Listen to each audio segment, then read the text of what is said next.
Alright, so today we're going to talk about one application of an integral that some of you guys have started to see already, but I'm just going to clarify that for you guys.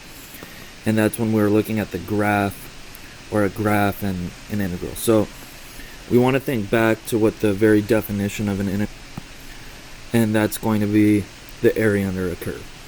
So for example, this graph here, if I wanted to do the integral of y, we're just thinking this area under the curve. And so a lot of times, we'll need to be able to recognize that in a question. So if we read this example, it says the graph of f prime, the derivative of f, is the line shown in the figure above.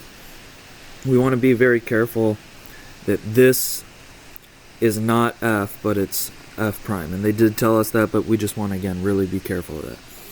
So it says this, if f of 0. So f, right, if the f prime is the derivative, then if we want to go backwards, f is the integral of f prime. And we can kind of see that because f of 0, which would be this point right here, it says is 4, but f prime of 0 isn't 4, it's actually 6. So we know the integral there is 4.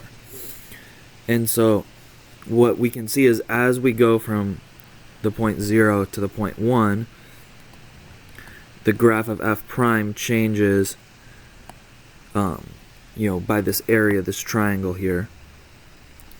But we started at 4. So whatever this integral is, we have to add on 4 to that. And that's from the fundamental theorem of calculus, which, if you guys remember, was the integral of a to b of little f of x dx was equal to f of b minus f of a.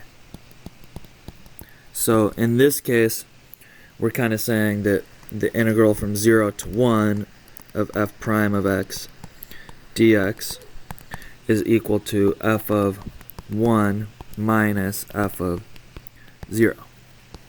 And now we have f of 0, they told us was 4. So it's kind of like saying the integral of 0 to 1 of f prime of x dx equals f of 1 minus 4. And then if you guys notice, then we could just add on 4 to both sides to be able to solve for f of 1. So 4 plus the integral from 0 to 1 of f prime of x dx is equal to f of 1. And that's what we're solving for, right? F of 1. Now, the missing part is this integral of f prime of x dx. But like we said, the integral is just the area under the curve. And if we look up here, we have a triangle. So in this case, we can just say the triangle has a base of 1, a height of 6, and the area for a triangle is base times height over 2, or in this case, 6 times 1 over 2, which is equal to 3. So this will be 4 plus 3 is equal to f of 1, which is going to be 7. Alright, we're going to look at one more example kind of like this. And this is a calculator question. So it says the regions A, B, and C in the figure above are bounded by the graph of the function f and the x-axis. If the area of each region is 3, again, when we see area, we automatically want to be thinking integral as well.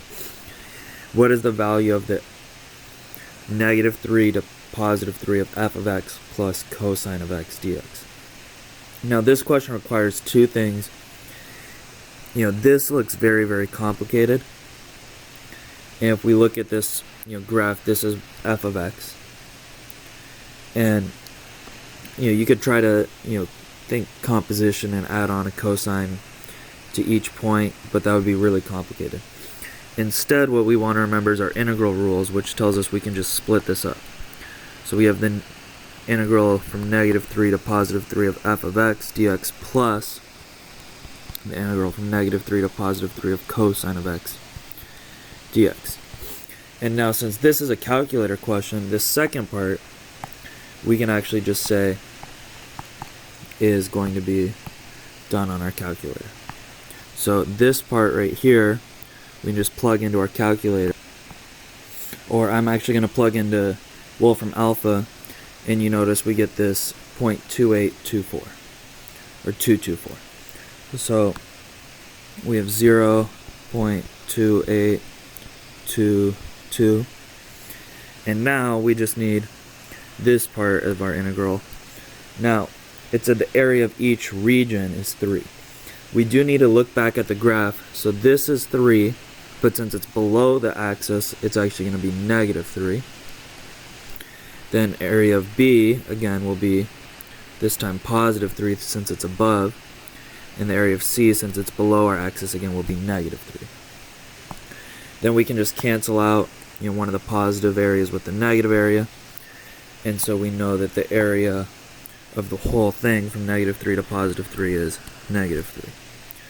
Now we just add these, negative 3 plus 0.28, and the only answer that matches that is choice B. So the main thing we just want to remember is anytime you see a graph, okay, any kind of a graph, we know that the integral is just the area under the curve. So that's the first thing we want to remember. So if we have from the point negative 2 to the point, say over here, of 6, we know that the area is this positive section plus this negative section. So in our case, it's negative. And area is just telling us how did the graph change. So if this is, say, f prime of x, then we know that f of x would have had to decrease from negative 2 to 6. And the reason we know that is because this negative area here, that I'm going to change to green, is bigger. We can see just from the graph, this section of area is bigger than this black section, this positive section. So because the total area went down, the integral looks like it went down from negative 2 to 6, then we know that f, which is the integral, would have had to decrease because that area from negative 2 to 6 is negative. So f of x decreases from negative 2 to 6 because the integral from negative 2 to 6 of f prime of x is negative. Okay? Then the second thing we want to be able to know from this is the initial value. If we're given some initial value. So let's say we're given, f of x, or sorry, let's say f of 6 is equal to 2. So we're given f of 6 is equal to 2. And then, in this case, we have no way of really finding the area just from the graph because it's not a nice shape like a triangle. But if we were given f of 6 is 2, and we were also given something like f prime, the integral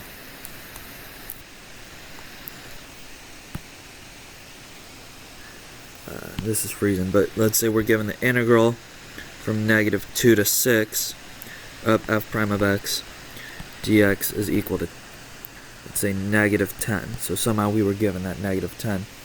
Some of you guys might just be able to see automatically what f of negative 2 is, but we can figure out what f of negative 2 is equal to using the first fundamental theorem of calculus, or just by kind of reasoning it out, saying we started off somewhere, we went down 10, so over here we went down 10, so, and we ended up at 2. So some of you guys might just be able to see that it's going to be 12, but we can even do this out by just saying the integral, let me change colors. So the integral,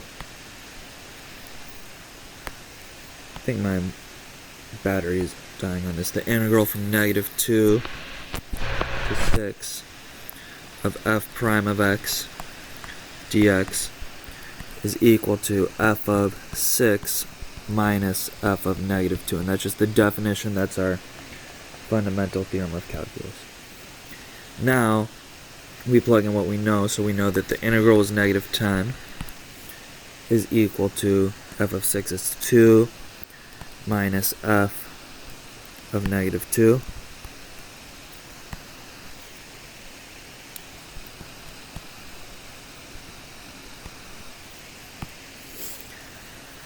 And then we could subtract 2 from both sides. -12 equals negative f of -2. And then just multiply by -1 and we get 12. So there that is. That's, kind of just going over some graphs with, area and the first fundamental theorem of calculus.